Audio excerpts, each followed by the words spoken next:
ପାଟି କେତେଟା? ଗୋଟିଏ। ଜିଭ? ଗୋଟେ। ଆଉ ପେଟ କେତେଟା? ହଉ। ପିଠି କେତେଟା? ହଉ। ତାନେ ଆମର ମୁଣ୍ଡ ବି ଗୋଟେ। କାନ? କାନ ଦୁଇଟି। ହଉ। ତାହେଲେ ଆମର ଦିଟା ହାତ, ଦିଟା ଗୋଡ, ଗୋଟେ ପାଟି, ଗୋଟେ ଜିଭ, ନାକ ଗୋଟେ, ଆଖି ଦିଟା, କାନ ଦିଟା, ଆଉ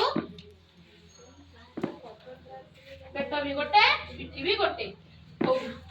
ତାହେଲେ ବେକ ବି ଆମର ଗୋଟେ, ମୁଣ୍ଡ ବି ଆମର ଗୋଟେ,